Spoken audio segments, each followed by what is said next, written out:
I thank my God every time I remember you, constantly praying with joy in every one of my prayers for all of you, because of your sharing in the gospel from the first day until now. I am confident of this, that the one who began a good work among you will bring it to completion by the day of Jesus Christ. It is great for me to think this way about all of you, because you hold me in your heart. For all of you share in God's grace with me, both in my imprisonment and in the defense and confirmation of the gospel. For God is my witness, how I long for you all of you with the compassion of Christ Jesus. And this is my prayer, that your love may overflow more and more with knowledge and full insight, to help you determine what is best, so that in the day of Christ you may be pure and blameless, having produced the harvest of righteousness that comes through Jesus Christ, for the glory and praise of God. This is the word of the Lord. Thanks be to God. And may God add his blessings to this reading of his holy word. And may the words of my mouth and the meditations of all of our hearts be acceptable in God's sight. For God truly is our rock and our Redeemer. Amen.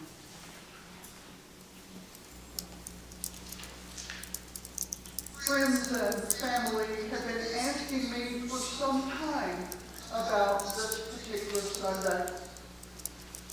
Is that really going to be your last sermon? Well, it sounds rather fatal when you put it that way, doesn't it? I haven't thought about today as the last of anything. Although I did say to my sister while we were working on Thanksgiving dinner that if I had known how hard it would be to leave, I might not have retired. I do hope that I will preach other sermons sometime, perhaps even from here, from this pulpit. For us, today does represent a transition. And things many times come down to transitions on our way through this life. There's a famous cartoon in which a caricature is drawn of the painting of the Adam and Eve leaving the Garden of Eden, driven out by the angel with the flaming sword, closing the gates behind them. And in the cartoon, Adam says to Eve, Eve, we are living in a time of transition. Transitions can be good, and they can be growing moments, times we learn from and move on. Above all, transitions are times for remembrance, times to look back and mark the way that God has led us to this place together. I've been doing a lot of looking back these days, and a lot of memories have rushed before me. Memories of time spent in homes and in hospitals, at meals here and in your homes, of celebrations that we have done, baptisms, parties, and of course, times of worship. Here and there I have a few regrets, like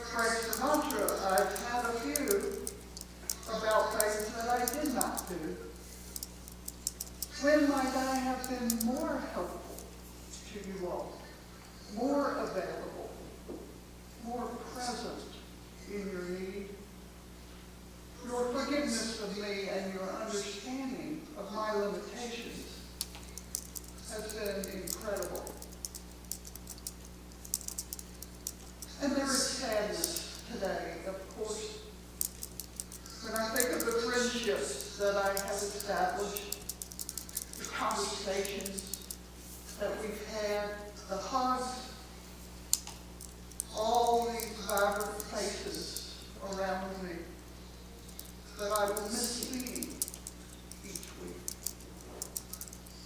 But most of all, my memories evoke in me incredible gratitude. Heaven knows I am no Apostle Paul, and heaven also knows that I have not suffered for the faith as he did. But in one respect, I certainly identify with him as he writes to his most loved congregation in Philippi in his later years. I thank my God every time I remember you, and I constantly pray with joy in every one of my prayers for you. I remember the great providence that brought me here. At first, I didn't even know where Piedmont was, and I was only living 70 miles away. And I wonder sometimes, why did Phil turn to me, a colleague from Presbytery that he barely knew? And so began the conversation with you and your session that led me here over 2 years ago. But can't we all on occasion look back? Look back with astonishment at the invisible hand of God at work in all our lives. You see, we live forward into the future, but we understand things backwards.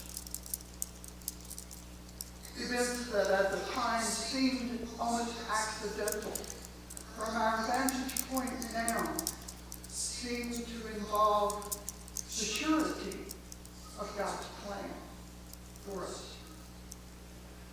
I'm so grateful for all that followed. So many blessings from God above and from all of you that I could not possibly list them or do them justice here. I thank my God upon every remembrance of you. That's what memory does for us in a time when many people have only learned to remember the bitter, painful, disappointing things in life. Memory must be selective, but it is in remembering the wonderful, the glorious, the gifts, the good, that we are able to see in retrospect God's hand and give praise and deep gratitude to him. Gratitude is extremely important, but every bit as important as our thankfulness for my being here is hope. Hope for a great future here at Piedmont. This Paul knew as well.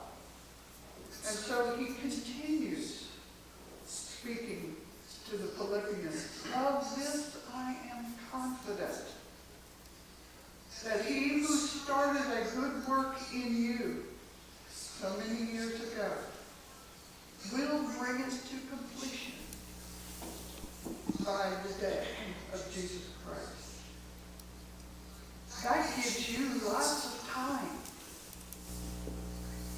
It is the memory of what God has done for us in our individual lives and in our life together here in this church that gives rise to the hope and the conviction that the future of Piedmont Church is in good hands. Just as God led Phil here and me here, God is leading Tom here as well, to guide you into your future.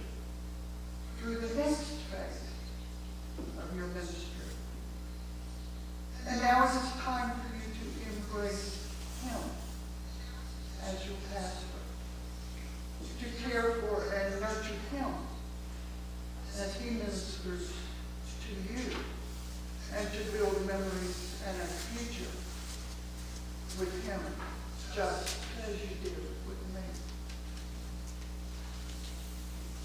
As I thought about my memories and your future over this Thanksgiving holiday, I came upon these words that were written a long time ago by an English author named Malcolm Muggeridge. Muggeridge was a curmudgeon for much of his life, but finally in his 70s, he found meaning in the life of Jesus of Nazareth.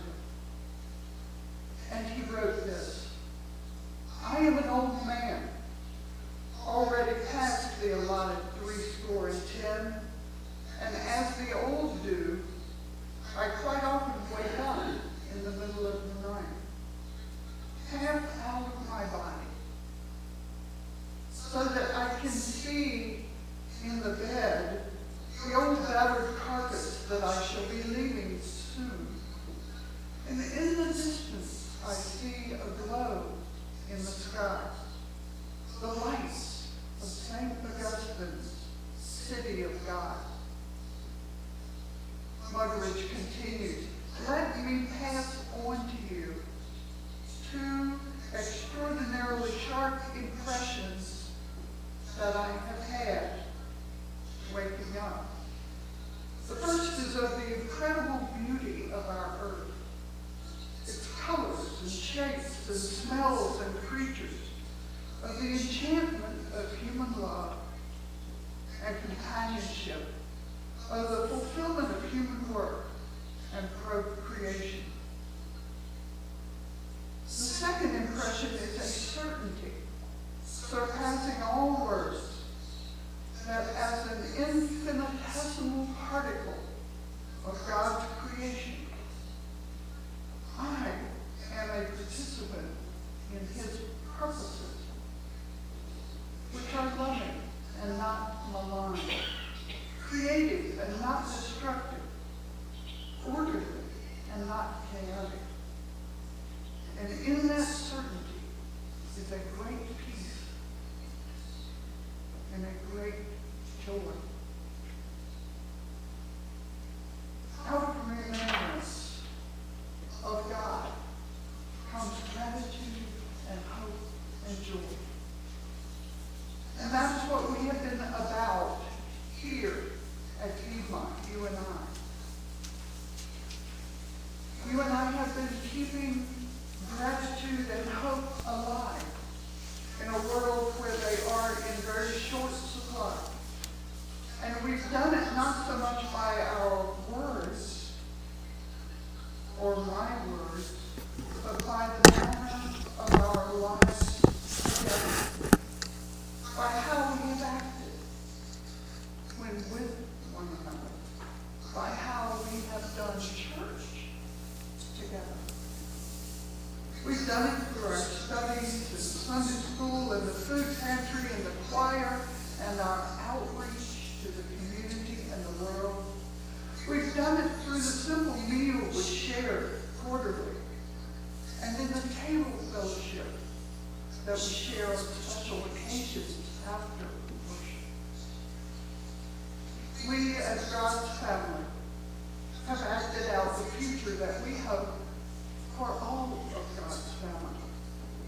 A future not only of daily bread, but also of relationships where everyone matters, where no one is turned away, and where peace and joy reign.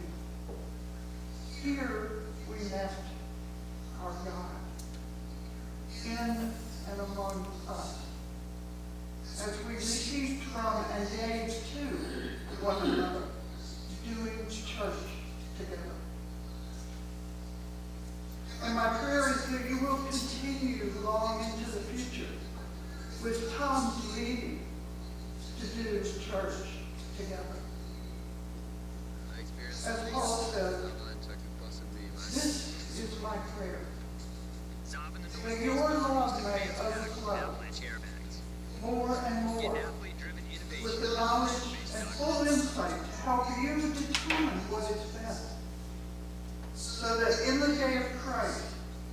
you may be pure and blameless, having produced a harvest of righteousness that comes through Jesus Christ for the glory of God.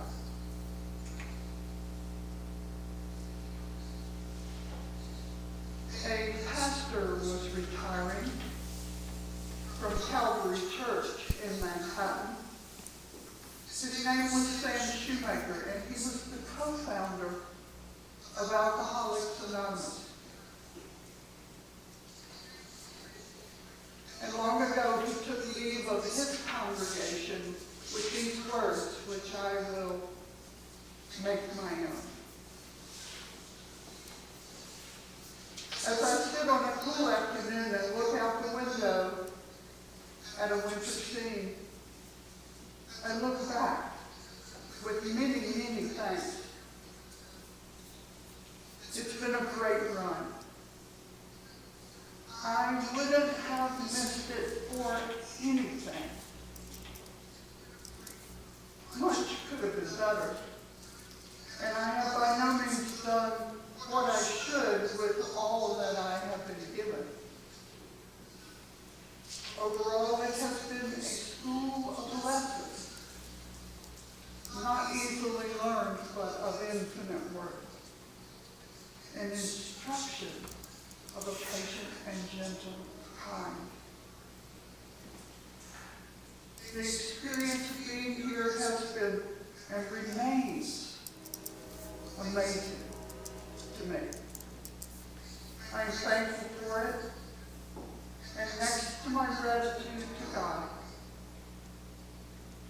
I am most grateful for all the friends who helped me to make it so. I will continue to thank my God every time that I remember you and all the blessings and love that I have received here. And I will always pray for each one of you with joy. Amen.